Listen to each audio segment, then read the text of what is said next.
Hi friends, இன்றைக்கி நம்ம சேனலில் சூப்பரான டேஸ்ட்டில் ஆட்டுக்கால் சூப் எப்படி பண்ணுறதுன்னு தான் பார்க்க போகிறோம். விடாமல் மழை பெஞ்சிட்ருக்க இந்த நேரத்தில் எல்லாருக்குமே சளி, இருமல், காய்ச்சல் இந்த மாதிரி அவதிப்படுறாங்க. அவங்களுக்கு இந்த சூப்பை நம்ம நல்லா சூடாக செஞ்சு கொடுக்கலாம். இப்போ இதை எப்படி செய்யலான்னு வீடியோக்குள்ளே பார்க்கலாம். அதுக்கு ஆட்டுக்கால் வாங்கி நல்லா சுத்தம் பண்ணிவிட்டு ஒரு 10 முறைக்கு மேலே நல்லா வாஷ் பண்ணி எடுத்து வச்சுருக்கேன்.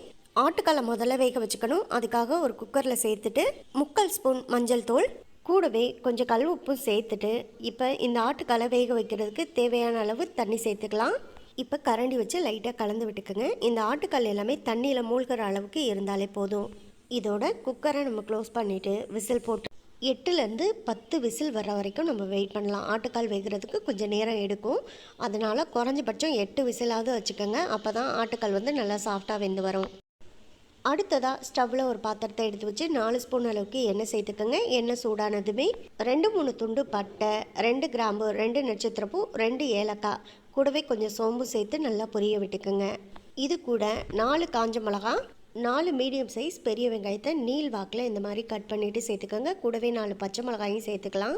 இப்போ இந்த வெங்காயம் நமக்கு முழுமையாக நல்லா வதங்கி வரணும். அது வரைக்கும் கரண்டி வச்சு லைட்டாக கலந்து விட்டுக்குங்க. ஒரு 2-3 நிமிஷம் நல்லா இந்த வெங்காயத்தை வதக்கி விட்டுக்கலாம். பாருங்கள், இப்போ வெங்காயம் ஓரளவுக்கு நல்லா வதங்கி வந்துடுச்சு. இந்த அளவுக்கு வெங்காயம் வதங்கி வந்த பிறகு 1/2 ஸ்பூன் இஞ்சி பூண்டு விழுது சேர்த்து அதோட பச்சை வாசனை போகிற அளவுக்கு நல்லா வதக்கிக்குங்க. அப்புறமா 2 மீடியம் சைஸ் தக்காளியை நல்லா நீள்வாக்கில் இந்த மாதிரி கட் பண்ணிவிட்டு சேர்த்துக்கோங்க.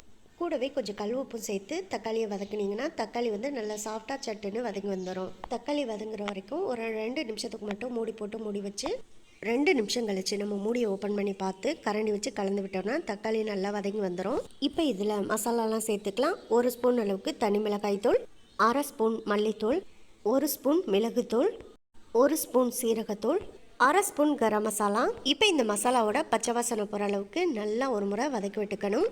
மசாலா நல்லா வதங்கி வந்த பிறகு இப்போ நம்ம வேக வச்ச ஆட்டுக்காலோட குக்கரில் ப்ரெஷர்லாம் ரிலீஸ் ஆன பிறகு ஓப்பன் பண்ணி நம்ம அந்த ஆட்டுக்கால் வேக வச்ச அந்த தண்ணியோடு அப்படியே சேர்த்துக்கணும். கூடவே அந்த குக்கரில் கொஞ்சம் தண்ணி சேர்த்து அலம்பிட்டு அந்த தண்ணியும் கூட சேர்த்துக்கலாம். இப்போ சூப்பை நல்லா கரண்டி வச்சு ஒரு முறை கலந்து விட்டுக்குங்க. இப்போ டேஸ்ட்டு பாருங்கள். உப்பு பத்தலைன்னா கொஞ்சம் உப்பு சேர்த்து நல்லா கலந்து விட்டுட்டு மூடி போட்டு மூடி வச்சுருங்க. இந்த சூப்பு நல்லா கொதித்து வரட்டும்.